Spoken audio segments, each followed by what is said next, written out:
اعوذ باللہ من الشیطان الرجیم بسم اللہ الرحمن الرحیم وَإِنْ خِفْتُمْ أَلَّا تُقْسِطُوا فِي الْيَتَامَى فَانكِحُوا مَا طَابَ لَكُم مِّنَ النِّسَاءِ مَثْنَىٰ وَثُلَاثَ وَرُبَاعَ فَإِنْ خِفْتُمْ أَلَّا تَعْدِلُوا فَوَاحِدَةً أَوْ مَا مَلَكَتْ أَيْمَانُكُمْ ذَلِكَ أَدْنَىٰ أَلَّا تَعُولُوا۔ ماقبل سے بات چل رہی ہے یتیم کی پرورش اور ان کی کفالت کی، اور ان کے حقوق اور ان کے اموال کی حفاظت کا ذکر تھا۔ پچھلی آیت کے اندر یہ بات بیان فرمائی تھی کہ یتیم کے مال کی حفاظت کرو، اپنے مال کو ان کے مال کے ساتھ ملا کر مت کھاؤ، اور حلال مال کو حرام سے مت بدلو۔ اب اس آیت کے اندر بھی ایک یتیم کے تعلق سے حکم دیا گیا ہے کہ جن لوگوں کی کفایت کے اندر اور پرورش کے اندر یتیم بچے ہیں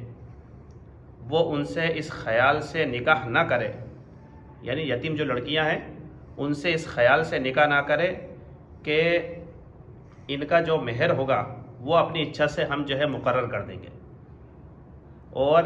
یہ ہماری پرورش کے اندر ہے، ہماری ذمہ داری میں ہے، ان کا مال ہمارے قبضے کے اندر آ جائے گا۔ کیونکہ زمانہ جاہلیت کے اندر ایسا ہوا کرتا تھا کہ جو یتیم لڑکی ہوتی تھی اور اس کا جو ولی ہوتا اس کی جس کی کفایت میں وہ ہے، اگر وہ خوبصورت ہوتی یا مال و اسباب کے اعتبار سے بہت زیادہ ہوتی، اس کے مال اور جائیداد بہت زیادہ ہوتی، تو کیا کرتے تھے کہ یا تو وہ خود ان سے نکاح کر لیتے یا اپنے بیٹوں کا ان سے نکاح کرا دیتے، تاکہ اپنے من کے مطابق اس کا مہر مقرر کرے، اور خود ظاہر بات ہے خود اس کے ولی ہوتے تو جیسا چاہتے تھے ان کو ویسا رکھتے تھے۔ اس کا باپ تو موجود ہوتا نہیں تھا کہ اس کی جو ہے مال کی حفاظت کر سکے۔ اس طریقے کا واقعہ حضرت عائشہ رضی اللہ تعالیٰ عنہ کی روایت ہے جو بخاری شریف کے اندر آئی ہے کہ اللہ کے نبی صلی اللہ علیہ وسلم کے زمانے میں ایسا واقعہ پیش آیا کہ ایک شخص کی کفایت کے اندر ایک یتیم لڑکی تھی، اور اس آدمی کا ایک باغ تھا جس کے اندر وہ یتیم بچی بھی شامل تھی۔ تو اس نے خود نے جو ہے اس لڑکی سے نکاح کر لیا، اور نکاح کرنے کے بعد مہر دینا تو بہت دور کی بات، خود اس کا باغ بھی جو ہے اس سے لے لیا۔ تو اس طریقے کے جو ہے حیلے کیا کرتے تھے۔ تو اللہ تعالیٰ نے یہ آیت نازل فرمائی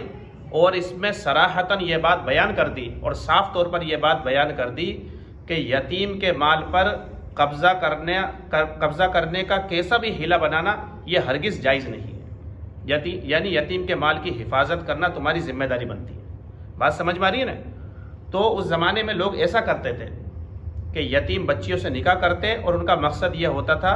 کہ اپنے من کے مطابق ہم جو ہے اس کا مہر مقرر کر دیں گے۔ تو اللہ تعالیٰ نے اس آیت میں صاف طور پر فرما دیا کہ اگر تمہیں اس بات کا ڈر ہے کہ تم یتیم کے معاملے میں انصاف نہیں کر سکتے تو تم ہرگز ان سے نکاح مت کرو، بلکہ دنیا میں بہت سی عورتیں ہیں، جو تمہیں پسند آئے، جو تمہیں اچھی لگے، تم 2 عورتیں 3 عورتیں 4 عورتیں جس سے تم نکاح کرنا چاہتے ہو اتنی رکھ سکتے ہو، 4 عورتوں تک۔ اور اگر تم 4 کے درمیان میں جو ہے انصاف نہیں کر سکتے تو پھر تمہیں چاہیے کہ تم ایک ہی عورت سے نکاح کرو، یا تمہاری باندی جو ہے اس کے ساتھ جو ہے تم رہ سکتے ہو۔ تو اس آیت کے اندر اسی بات کا حکم دیا گیا ہے کہ یتیم کے مال کی حفاظت کرے، اور ان سے اس مقصد سے نکاح نہ کرے کہ جو ہے ان کے مال کے اندر تم کمی کرو گے یا ان کے حقوق کو ضائع کرو گے۔ دیکھو اس آیت میں یہ بات بیان فرمائی ہے،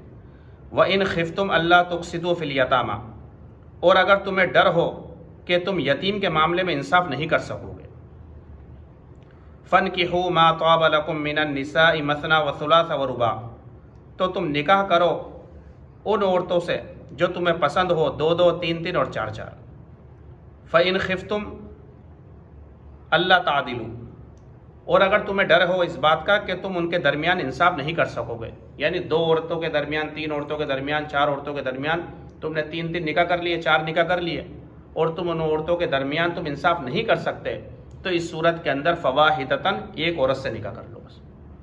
کیونکہ حدیث کے اندر آتا ہے جس کا مفہوم یہ ہے کہ جس کی 2 بیویاں ہو اور انہوں نے ان کے درمیان میں انصاف نہیں کیا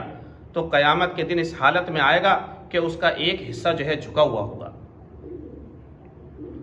او ما ملکت ایمانکم، یہ تمہاری باندیاں، ذالک ادنی الا تعولوا، یہ اس کے زیادہ قریب ہے کہ تم ایک کی طرف مکمل طور پر مائل نہ ہو جاؤ۔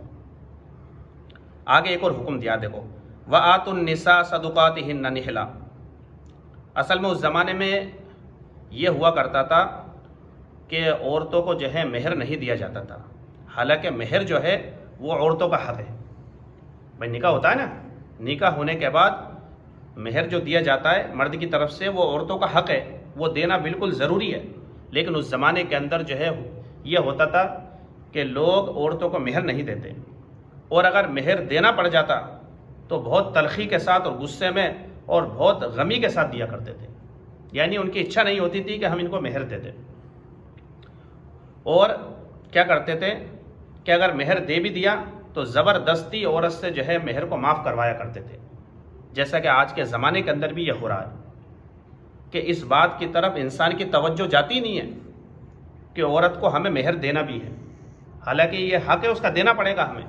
اور بعض لوگ بالکل مرتے وقت میں جو ہے عورتوں سے کہتے ہیں کہ مہر معاف کر دے، حالانکہ زبردستی معاف کرانے سے جو ہے معاف نہیں ہوتا۔ ہاں عورت کو آپ نے مہر دے دیا اور وہ عورت پورا کا پورا مہر معاف کر دے یا اس کو جو ہے اپنی طرف سے اس میں سے کچھ دے دے یا پورا دے دے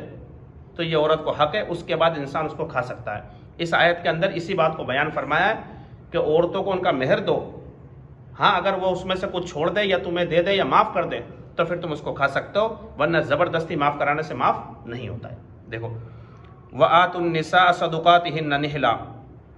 اور تم عورتوں کو ان کا مہر خوش دلی سے دے دیا کرو۔ فَإِن طِبْنَ لَكُمْ عَنْ شَيْءٍ مِّنْهُ نَفْسًا، پھر اگر وہ تم کو اس میں سے کچھ دے دے خوش دلی سے، ہاں فَكُلُوا هَنِيئًا مَرِيًّا، تو تم اس کو کھاؤ خوشگوار اور لذیذ سمجھ کر۔ تو اس کے اندر بات سمجھ میں آ گئی نا، یتیم کے تعلق سے بات چل رہی تھی کہ یتیم کے مال کی حفاظت کرو، اپنے مال کو جو ہے ان کے مال کے ساتھ ملا کر مت کھاؤ، اور حلال کو حرام سے مت بدلو، یعنی اپنی اچھی چیزوں کو ان کے مالوں کے اندر رکھ کر، اپنی جو ہے چیزوں کو ان کے مال میں رکھ کر اچھی چیزیں مت نکالو۔ اسی طریقے سے ان دو آیتوں کو جو میں نے ابھی آپ کے سامنے پڑھا ہے، اس کے اندر بھی یہی بات بیان فرمائی ہے کہ عورتوں سے غلط مقصد سے نکاح مت کرو۔ جو یتیم تمہاری کفایت کے اندر چل رہے اور وہ مالدار ہے یا خوبصورت ہے تو ان سے اس مقصد سے نکاح مت کرو کہ ان کا مہر جتنا چاہیں گے مقرر کر دیں گے اپنے اعتبار سے، ایسا ہرگز مت کرو۔ اور اگر تمہیں ڈرے کہ ایسا ہم سے ہو سکتا ہے تو پھر نکاح ان سے مت کرو بلکہ دوسری عورتوں سے تم نکاح کرو۔ بات سمجھ میں آ رہی ہے نا؟ اور آگے یہ حکم دیا ہے کہ عورتوں کو ان کا مہر دے دیا کرو، عورت اگر معاف کر دے خوش دلی سے یا پھر تمہیں کچھ دے دے اس میں سے تو اس کو تم کھا سکتے ہو۔ بات سمجھ میں آ گئی؟ آگے بھی یتیم کے تعلق سے اور مسائل بیان کیے گئے، انشاءاللہ اس کو جو میں آگے بیان کروں گا۔ اللہ تعالیٰ عمل کرنے کی توفیق عطا فرمائے۔